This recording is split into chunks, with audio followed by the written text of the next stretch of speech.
expect more from TRW, heating, cooling, plumbing.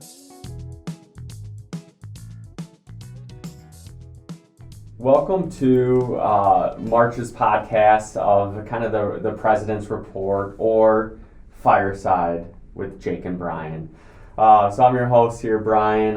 We got Jake in the studio, and I wanted to at least once a month, because we're no longer doing the all staffs, is just do a monthly check-in.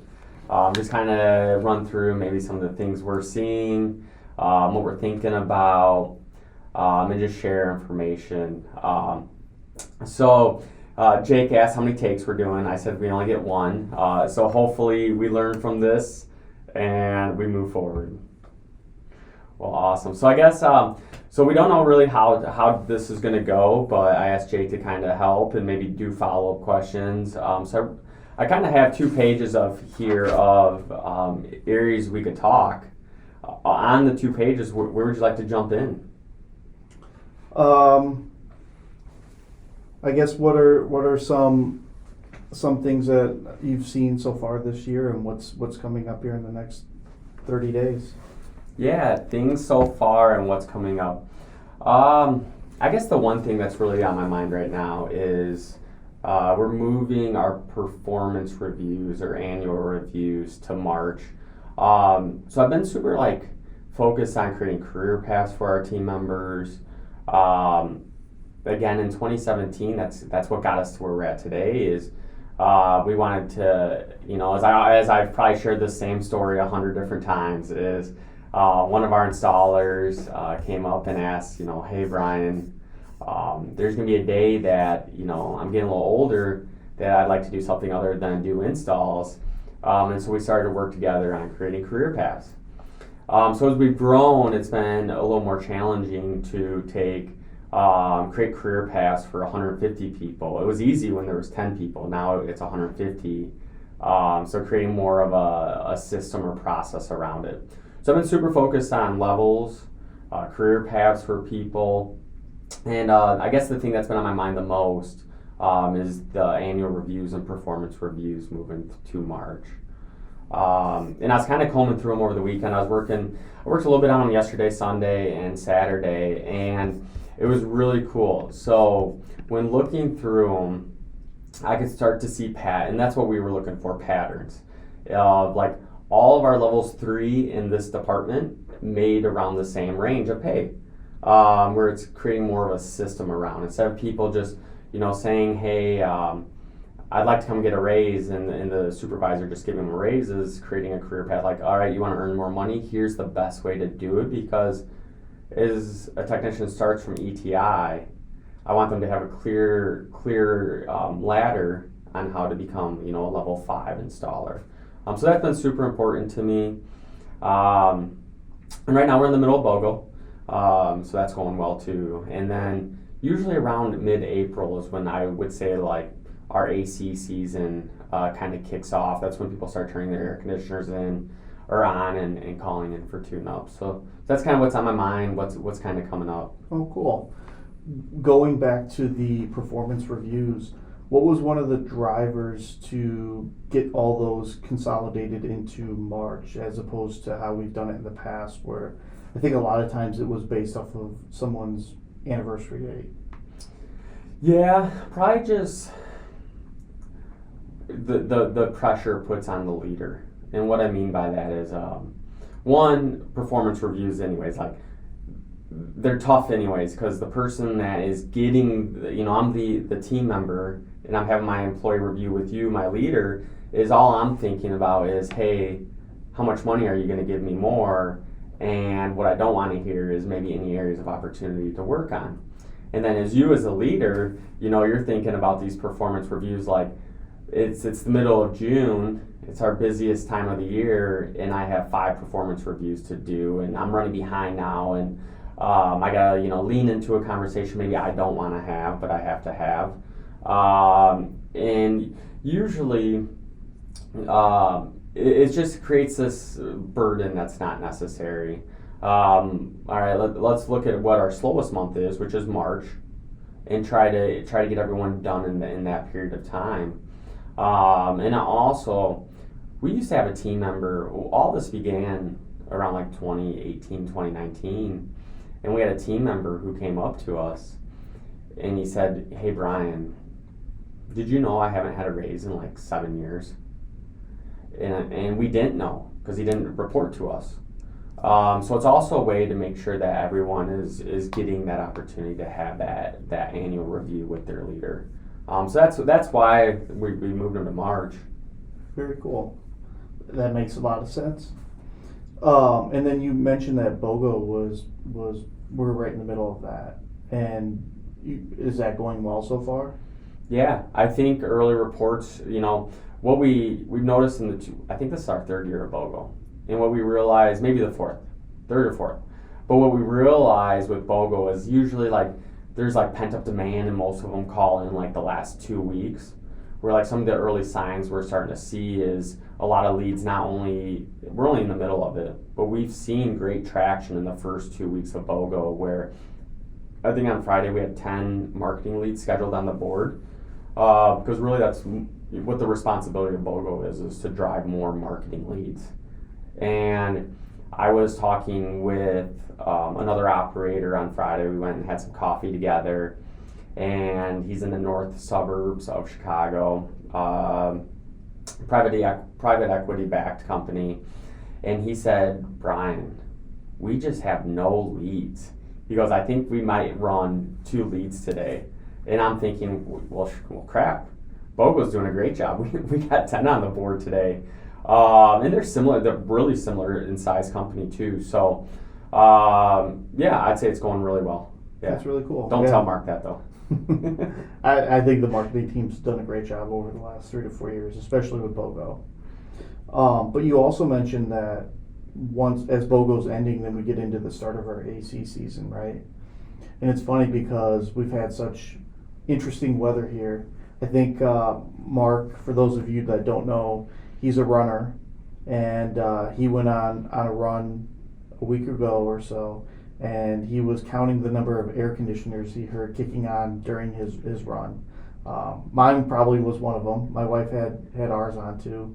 But yeah, with all the interesting weather, I mean, do you see any changes in that? The AC season starting sooner, or what are some of the things that we have to do to prepare from winter to this shoulder season with BOGO into AC weather, AC season?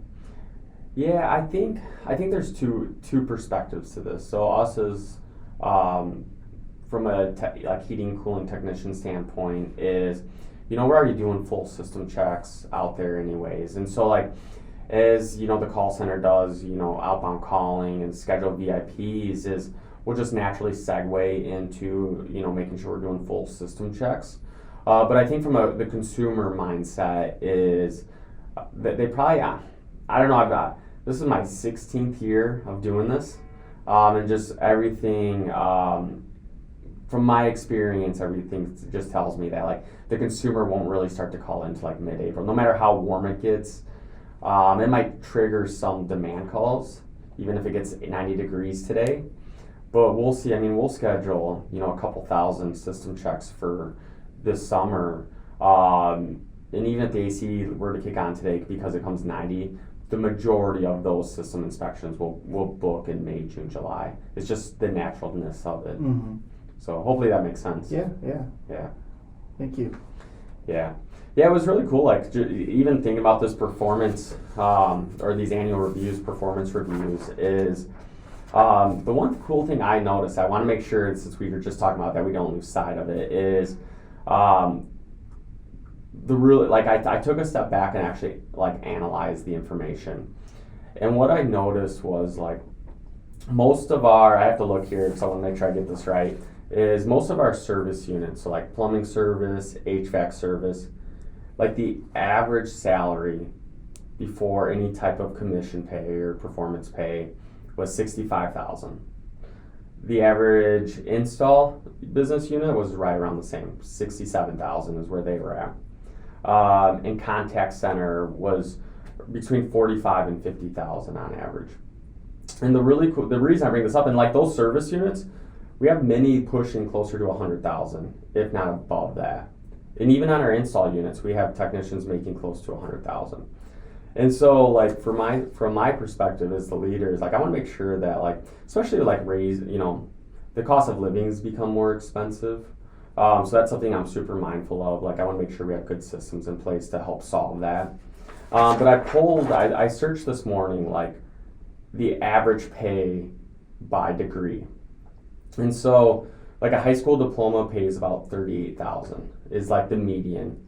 A bachelor's degree pays associate's bachelor's pays between 46 and 65. Like, that's just where it kind of is.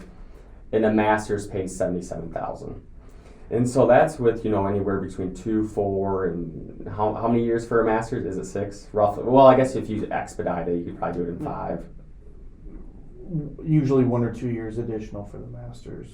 And so I think, like, back about it, like, most of we only had back in 2017, 2018, maybe 10, 12 team members. And last year we had up close pushing to 150.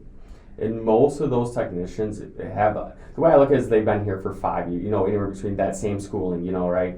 1 year at TR Miller, 2 years at TR Miller might be similar to an associate's. 4 years might be similar to a bachelor's. 5 years might be similar to a master's. But just, with so many team members making on average between 50, 65, and a lot of them pushing a lot higher than that, it really reinforces, like, the value of the trades. And, there is a better alternative, like, especially as we start to work with, I know we have some open houses or job career fairs with high schools and local colleges.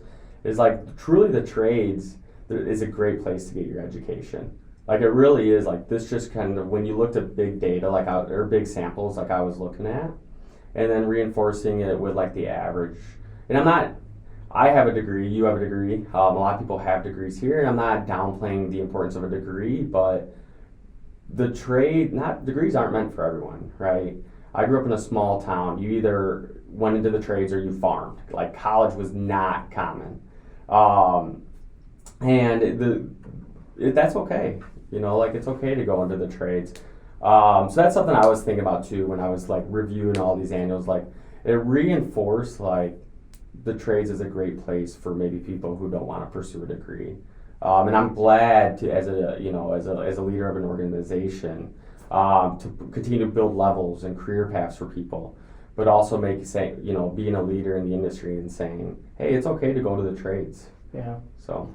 No, I think that's a great story, and I would say for myself, outside perspective, you mentioned that you've been in the trades for 16 plus years, and I'm heading into my 5th year, and so I still kind of with that outside perspective.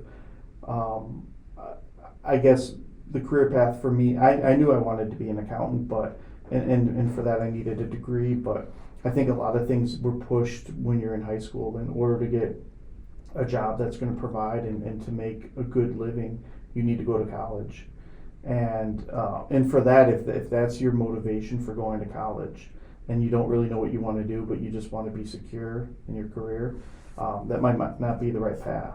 And being here and talking to people at Nexstar and other companies and seeing the opportunities that the trades can provide has completely changed my outlook on that. People can have meaningful and lucrative careers in the trades, and you don't need to struggle in school or be saddled with a lot of debt. So it's really cool. Yeah. And what's even more cool is that there's plenty of technicians too that come here where they work in the trades, they turn wrenches, but they also go to night school. You can still go to college and be in the trade. You can do both. So not one's more important than the other, but it's really cool, man. It was really humbling looking at that information. It's nice to have options and opportunity, right? Yeah. Well, awesome. We're probably running out of time. Some other cool things I noticed over the weekend was Jake closed out his books yesterday on the 10th. Today's Monday the 11th. I think this podcast will drop this coming Thursday. But as a company, we're up 44% through January and February compared to year prior. How do you feel about that? What did you notice? I mean, you're the one that input all this information. Yeah. It's much more fun to report those numbers than the opposite.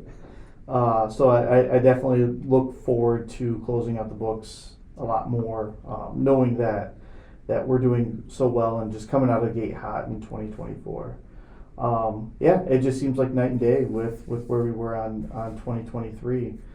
I think that on the HVAC service and install side, we're up 44% from prior year. Plumbing service and plumbing install, we're up 25% from prior year. And then sewer, that's been awesome. It's our newest trade that we're operating, and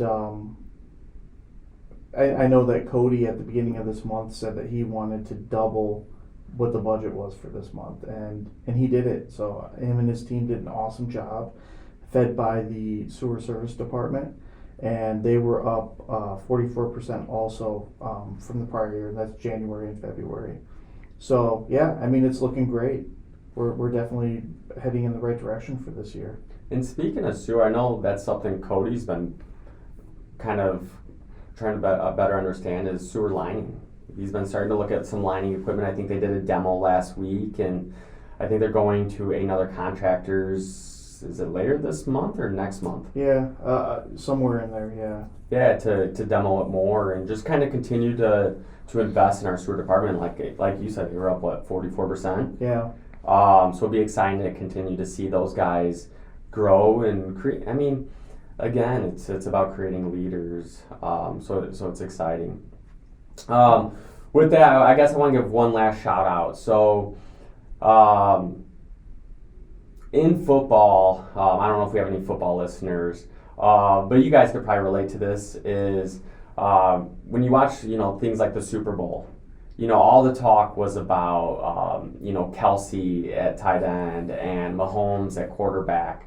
But a lot of times the real work is done in football in what they call the trenches.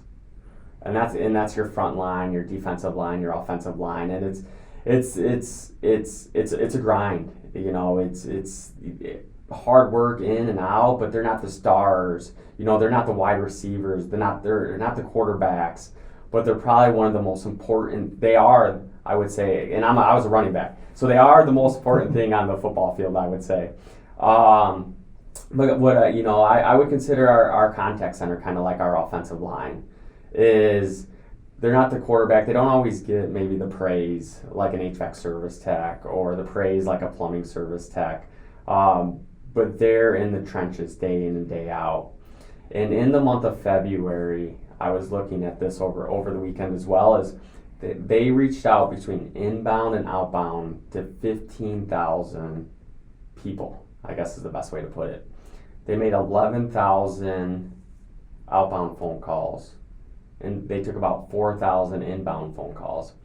And I know that's something that we've been super focused on, and it's awesome to see the growth even in that department where one thing we measure is inbound book rate. So if 100 people call us, what is that book rate? And they've done just a really great job of getting the abandon rate down and the book rate up. And I just want to take a minute and give them a huge shout out, because February, March is just a grind for our call center, and they're kind of the unsung heroes. So if you get a minute, yeah, you have to run over there and give them some high fives. I will definitely do that. And just to put this in perspective really quickly, this was a couple years ago, but I know you were doing one of your quarterly reviews for the all staff meeting, and you had a metric similar to that on there where you said, and the call center was smaller at that point. They might have had 5 or 6 people in there. I think now they're pushing 10 or more. But you had said that it was a busy quarter and they had answered the phone 8,000 times or 10,000 times, whatever it was. And it just was a mind-blowing number for me. And here I'm thinking, this is the age of like texting. If I can get communication through a text, like I don't even like being on the phone personally for like one time, and they've done this 15,000 times. Like that's absolutely amazing to me. Yeah, they're doing a really good job. Yeah. Well, awesome. Thank you, Jake, for fireside chats with myself. Yeah, this was fun. Yeah, thank you. Well, awesome listeners. Thank you again for tuning in. We will see you next week. Again, give this a thumbs up. Give it a comment. Otherwise, we'll see you next week. Thanks. Expect more comfort, more for your money. We like to think we're friendly and funny. Expect more from TR Miller, heating, cooling, plumbing.